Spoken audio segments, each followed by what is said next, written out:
looking at Acts chapter 7. I was going to try to do the whole chapter, but I figured we'd be here for an hour and a half or so. I don't think my voice will hold up, so we'll break it down. And so today's part 1. And this is one of the most powerful sermons in the entire Bible.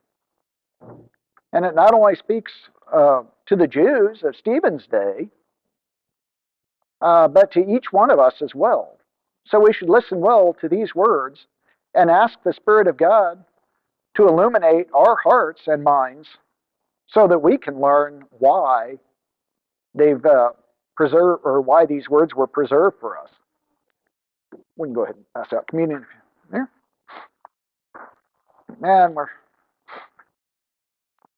And as we're looking at the law of Moses, of course, one of the... Oh, no, we'll go ahead and do it now. We're good. Cool, thank you, sir. So, and one of the big things about Moses, or of course the thing that led to the children of Israel being released, other than it was God's ordained plan, was when the death angel passed over, and because the children of Israel did what God told them to, of putting the blood on the doorpost. And that's what Passover was all about, which is when communion was taken from. And my text, I was looking at 1 Corinthians 11, verses 23 through 26, and this was Paul writing. And he said, "For I have received of the Lord that which also I delivered unto you, that the Lord Jesus, the same night in which he was betrayed, he took bread, and had given thanks, and brake it. And he said, Take, eat, this is my body, which is broken for you. This do in remembrance of me."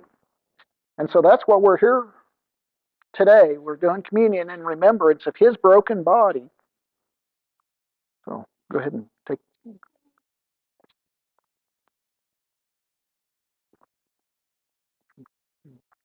And the verses go on and say, "After the same manner also he took the cup, when he had supped, saying, This cup is the New Testament in my blood. This do as often as ye drink it in remembrance of me."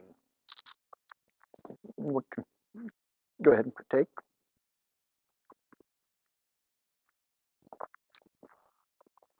And Paul went on and said, "For as often as ye eat this bread and drink this cup, you do show the Lord's death until he comes." And that's our point of being here, or all of it is remembering the Lord's death until he comes and preparing us for his coming.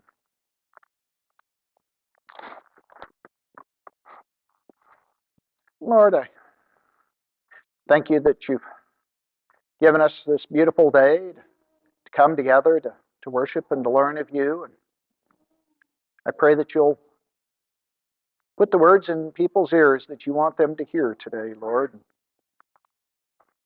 and that we can learn from the life and the death of Stephen, and that we can see what you're really trying to tell us.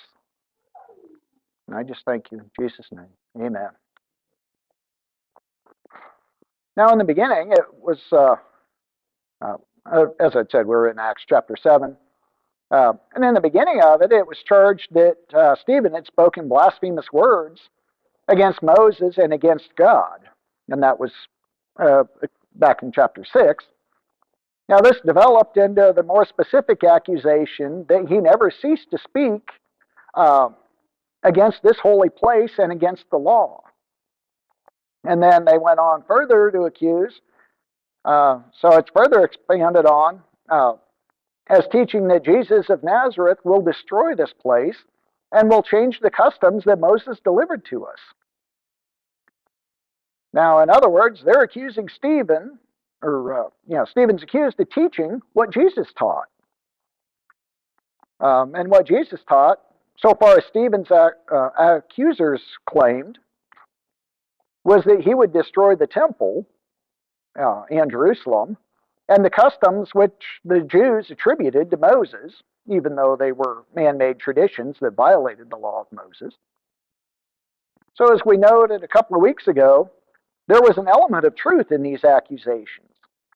Jesus did teach that Jerusalem would be destroyed and the temple along with it. Now, the misrepresentation here is that Jesus posed an imminent threat to the well-being of Jerusalem and to the temple. Now, in his first earthly appearance, Jesus hadn't come to judge, but to save. Jesus came as the promised Messiah to bear the sins of his people and thus to spare them from divine judgment and to institute a time of blessing. Jesus came to turn the people from their sin and thus to spare them from the horror of divine judgment. Now, judgment came upon Jerusalem because God's people rejected their king. And God would bring judgment upon his people because of their sin, because they wouldn't receive the one who came to bear their judgment. Now, the second accusation against Stephen was that he continued to preach, as Jesus did, that the customs Moses gave them were to be set aside. Now, it was true that their customs, which were wrongly attributed to Moses, would be set aside. But Jesus made it clear that he came to fulfill, not to abolish. And that's taken from Matthew chapter 5.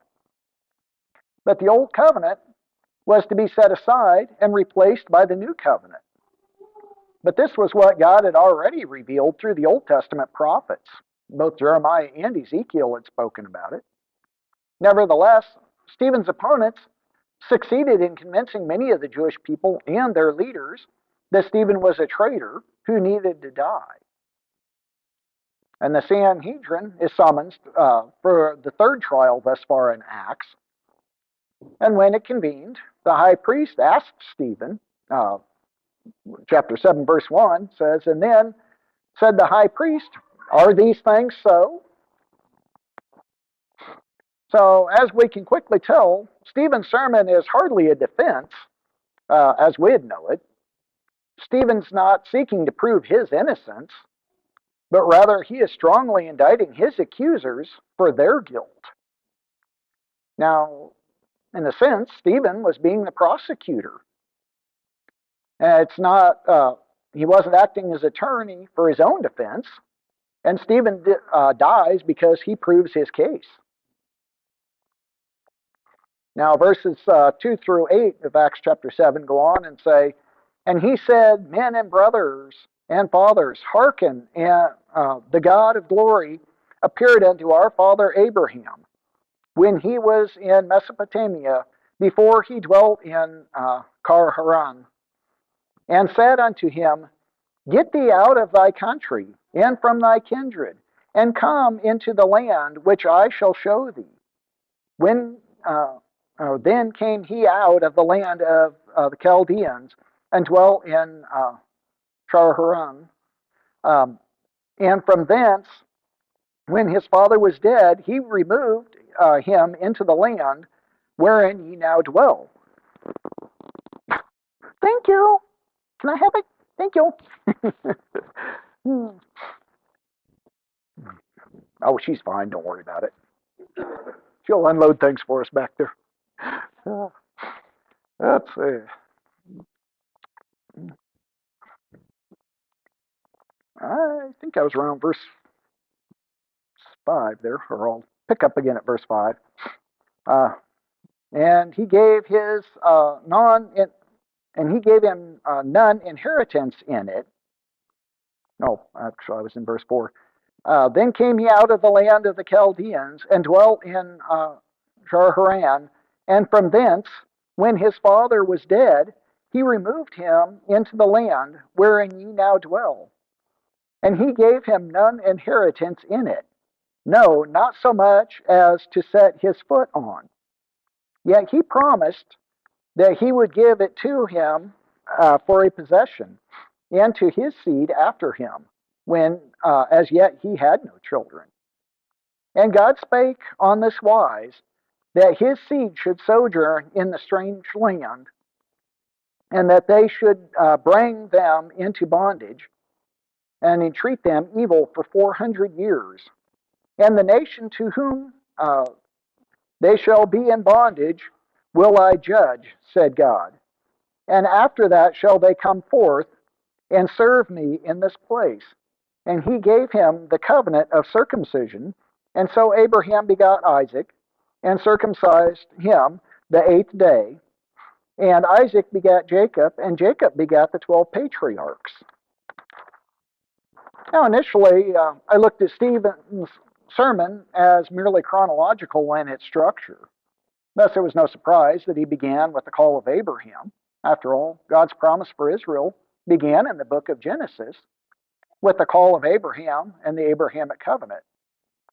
And it's followed by Israel's bondage in Egypt, and the Exodus, and their time in the wilderness, and eventually their possession of the promised land.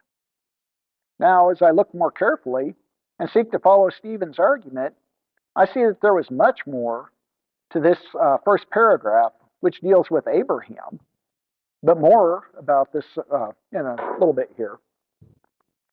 So here, as elsewhere in Stephen's sermon, Stephen does more than recite history, precisely as recorded in the Old Testament. In some cases, Stephen actually adds information to what we find in the Old Testament. A good illustration of this is from the account of the call of Abraham in the book of Genesis. One can hardly avoid the conclusion that this call occurred while Abraham was in Haran. And this is referring to Genesis 11 and 12. Now, I somehow had the impression from the Genesis account that Abraham's father took the initiative in leaving Mesopotamia and settling in Haran. And yet Stephen tells us that the God of glory appeared to Abraham when he was in Mesopotamia, before he settled in Haran. Now, I don't doubt that there may have been more than one call, one in Mesopotamia and another in Haran, but it's a different, an additional piece of information, and Stephen makes something of it here. The Jews of Stephen's day seem to have concluded that the temple in Jerusalem was the only dwelling place of God. So to speak against this holy place, then, was to blaspheme. It was as though God would no longer be present with men if Jerusalem and the temple was to be destroyed. So Stephen will destroy this myth by reminding his accusers that God, the God of glory, appeared to his people at a number of other places besides this holy place. To begin with, he appeared to Abraham in Mesopotamia. Next, as Genesis informs us, God spoke to Abraham in Haran. And once again, God instructed Abraham to leave his family and his home and to journey to the land not yet revealed. So the inference is clear. It's clearly stated in Genesis chapter 12 that God would bless him in this place to which he would lead him. So the point is that God's presence and his power aren't limited to or dare not be restricted to one place. So when Abraham arrived in the land of Canaan, the promised land, he didn't own so much as a foot of it. But God promised that he would give it to him as a possession and to his descendants after him. And think about it. When God made this promise with Abraham, he had no sons and no soil. So Stephen then turned to the subsequent promise of God to Abraham, a promise recorded in Genesis 15, which was after Abraham had believed God and it was reckoned to him for righteousness, which was Genesis 15:6. So God informed Abraham that his descendants would live in an unidentified foreign country where they would be mistreated for 400 years. And after this, he would bring them out to worship in this place. Now we know, as Stephen did, that this place of bondage was Egypt. And we'd have to conclude that God continued to care for his people, even during the days of their captivity. Now, God's purposes and promises weren't limited to the borders of the promised land. So I've come to see verse 8 as a key verse in this paragraph, which it said, "And he gave him the covenant of circumcision, and so Abraham begot Isaac, and circumcised him the 8th day. And Isaac begot Jacob, and Jacob begot the 12 patriarchs." So we need to remember how much the Jews of Jesus' day made of Moses and the law and circumcision. And this remains a problem for the book of throughout the book of Acts and elsewhere in the New Testament, especially in Galatians.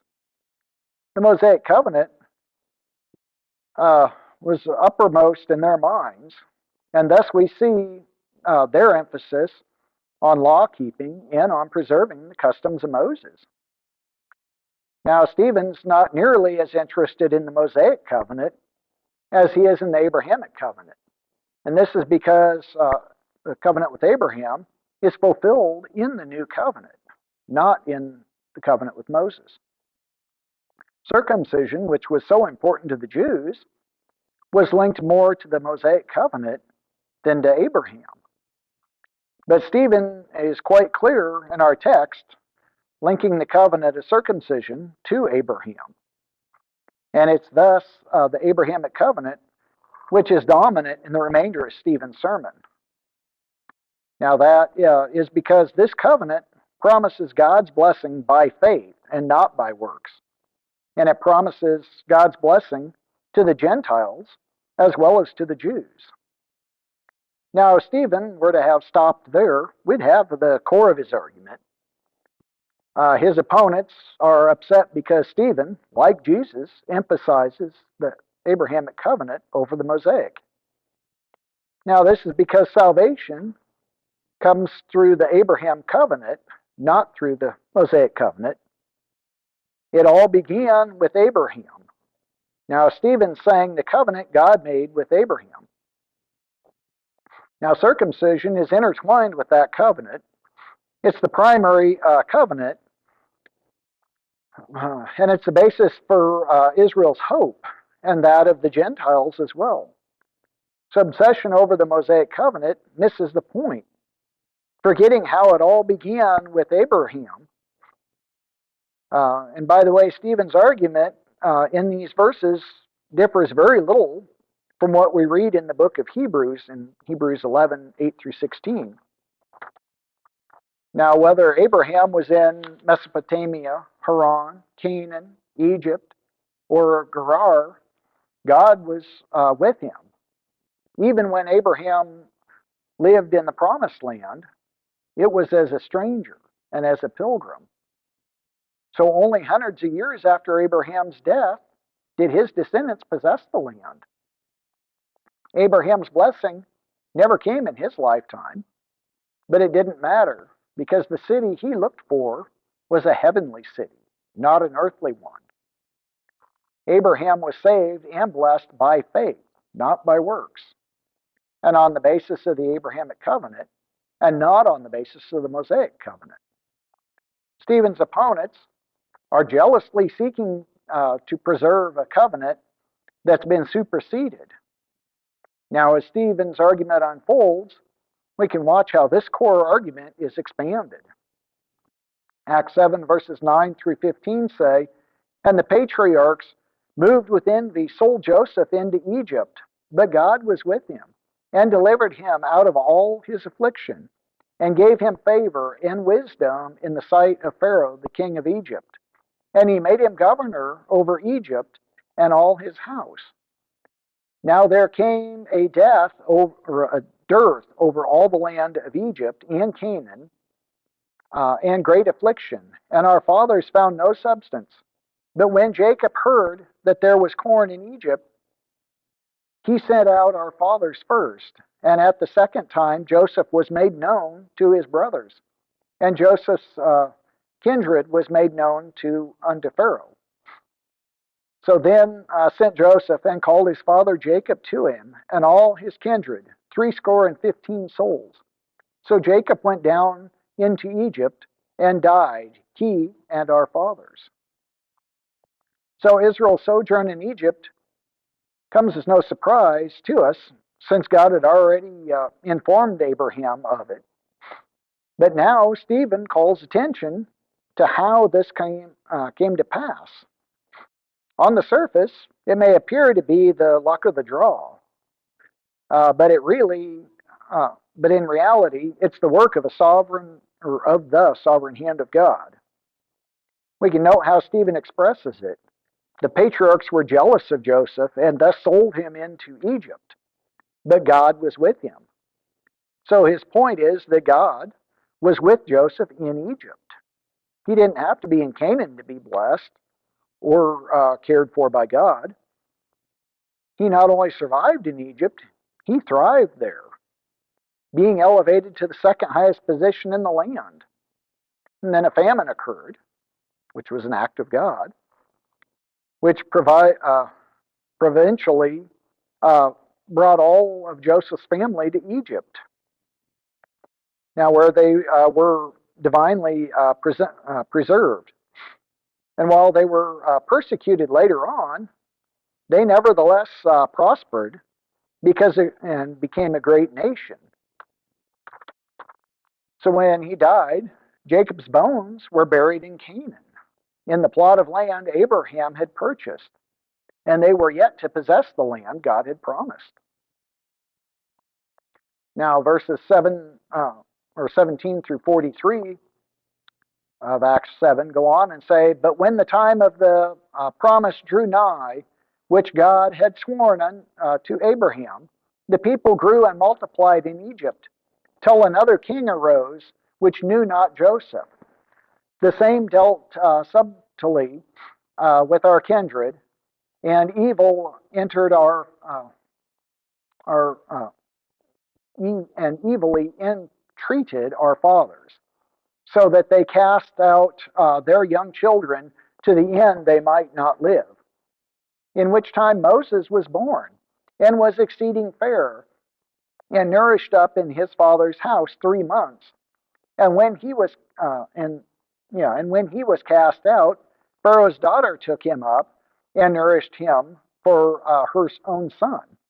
And Moses was learned in all the wisdom of the Egyptians, and was mighty in word and deed.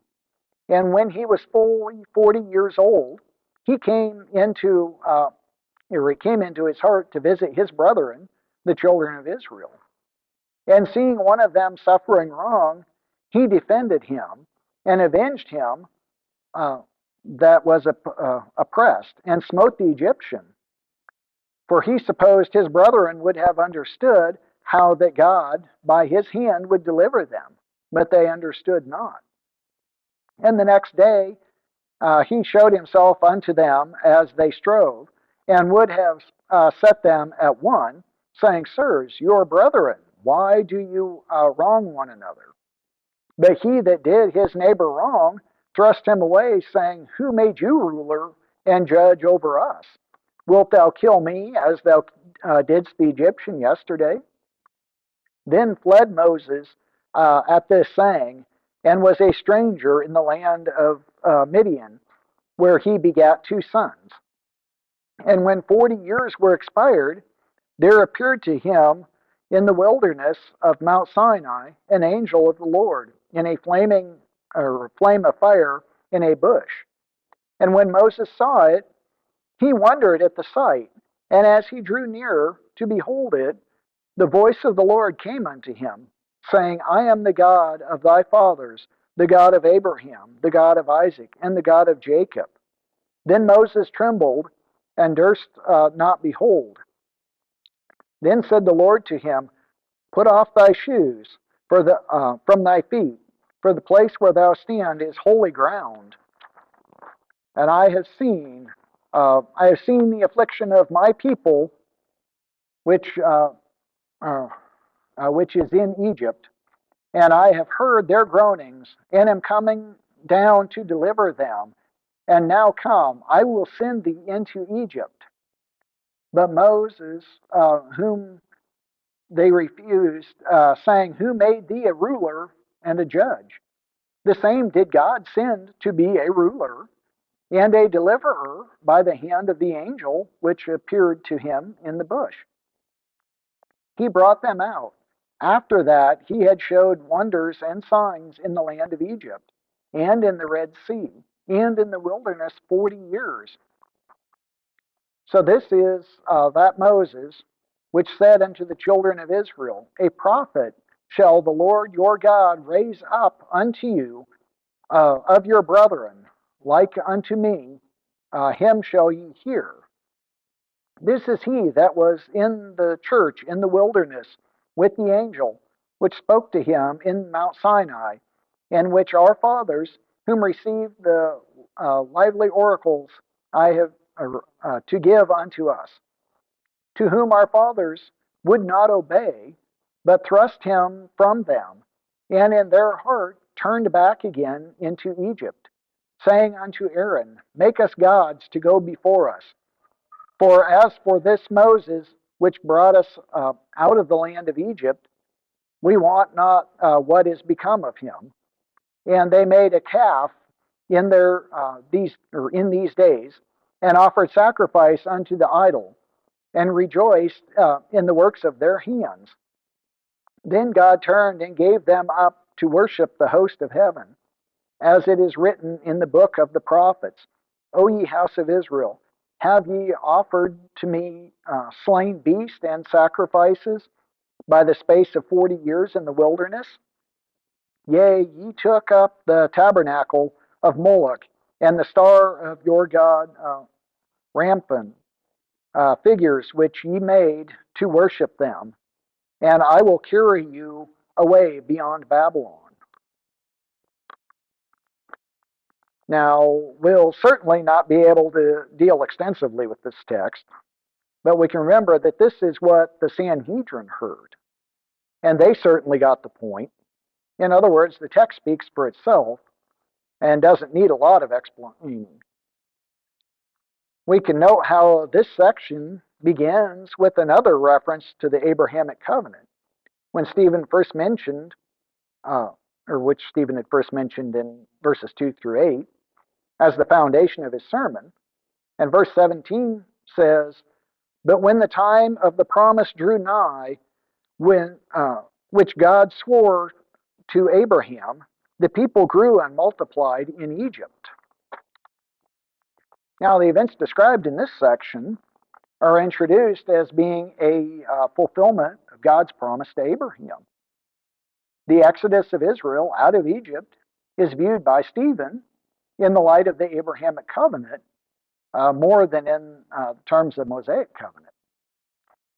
It was during the time when the Israelites were being mistreated that Moses was born. He was a child who was beautiful to God, as it said in verse 20. And God took pleasure in Moses. For 3 months, the life of Moses was spared in disobedience to the command of Pharaoh.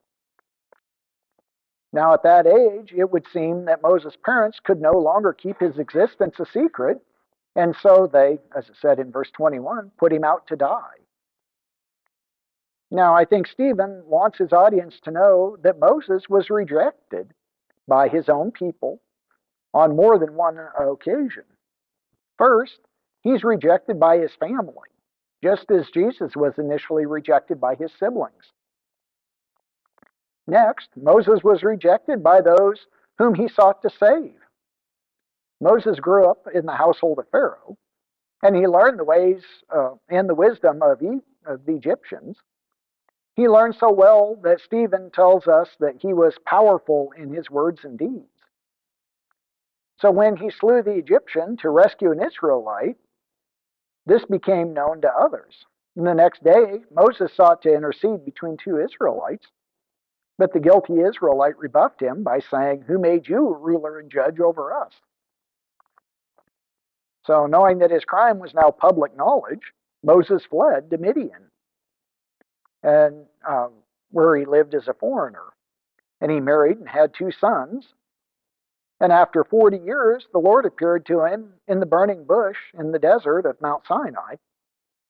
Now, Moses was curious at the sight of the burning bush and drew close. And it was then that God spoke to him. As verses 32 and 33 of Acts 7 said, saying, I am the God of thy fathers, the God of Abraham, the God of Isaac, the God of Jacob. And then Moses trembled and durst not behold. Then said the Lord to him, put off your shoes from thy feet, for the place where you stand is holy ground. Now, several things are significant about these words. First, God is speaking to Moses while he's in the desert of Mount Sinai, far from Jerusalem. God's there, and God is speaking with Moses. Second, it's not the Holy Land, or, as the Jews of Stephen's day would say, this holy place. And yet God informs Moses that the ground on which he is standing is holy ground. So this is a holy place, even if not in the Holy Land. Now third, God identifies himself to Moses as the God of Abraham, Isaac, and Jacob. In other words, God identifies himself to Moses in relation to the Abrahamic covenant.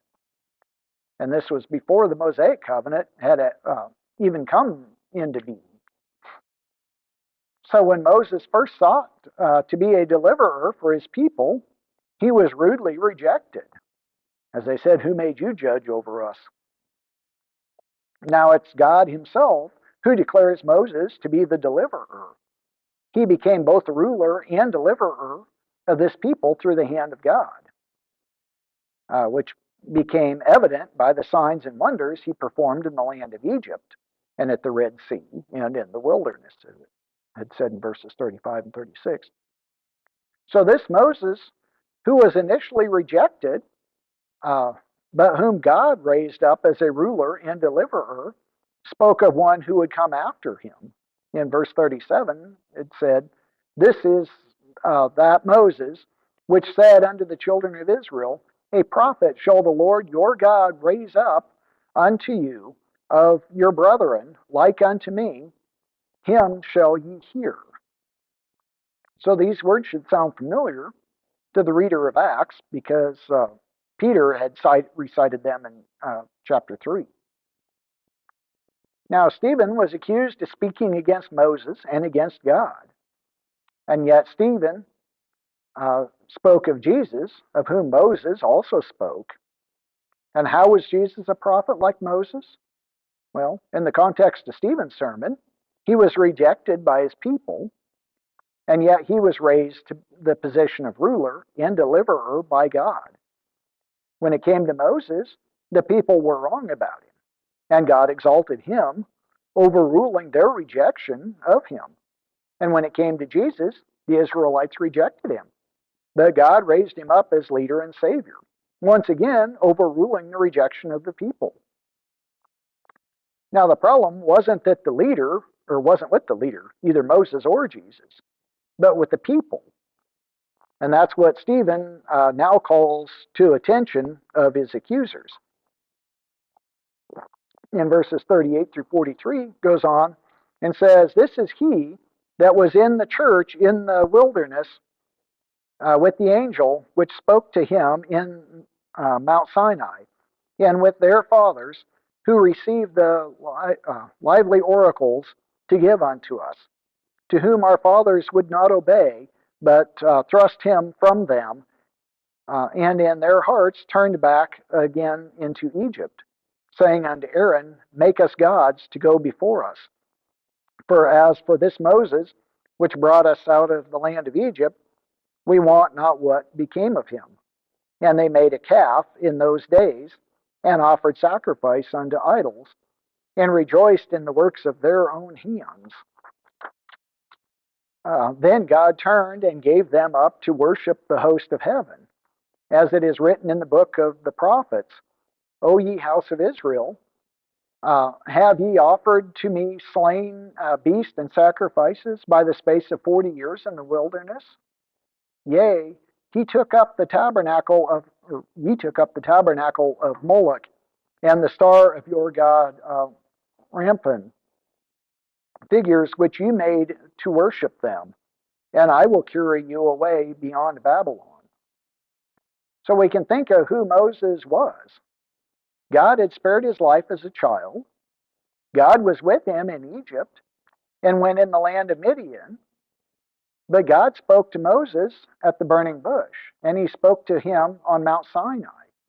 He performed signs and wonders and led the Israelites out of Egypt, through the Red Sea and into the wilderness and on the way to Canaan. In spite of all the indications that God was with Moses, the people rejected him. In spite of the fact that they drew nearer to the promised land, their hearts were still in Egypt. In the end, they were just idolaters. When Moses was out of sight, he was up on the mountain getting the law that God wrote in stone tablets. The people decided they wanted a God they could see and touch. So they instructed Aaron to fashion a golden calf for them, which they would worship. And this was but one example, for God gave the Israelites over to their desires throughout their years in the wilderness. In spite of the many evidences of God's care for his people, the Israelites worshipped the idols they and their forefathers had served in the past. So I'd point out that in this portion of his sermon, Stephen has not only given us a review of Israel's history from the call of Abraham to the journey in the wilderness, he has also cited the Old Testament prophet Amos. And the law and the prophets bore witness to the coming of Jesus Christ, as they also testified to the sin and rebellion of God's people. So Israel, or God's people Israel, Moses had been a prominent personality in our text, but little is made of the Mosaic covenant. Instead, much has been made about the Abrahamic covenant. And as popular as Moses would appear to be among the Jews of Stephen's day, the fact is that Moses was rejected by the Israelites of his own day. And what people really wanted was a God that was the creation of their own hands, a God they could take with them, and a God that would do what they, or do their bidding. And people haven't changed a bit. They still want a God of their own making that'll do their bidding.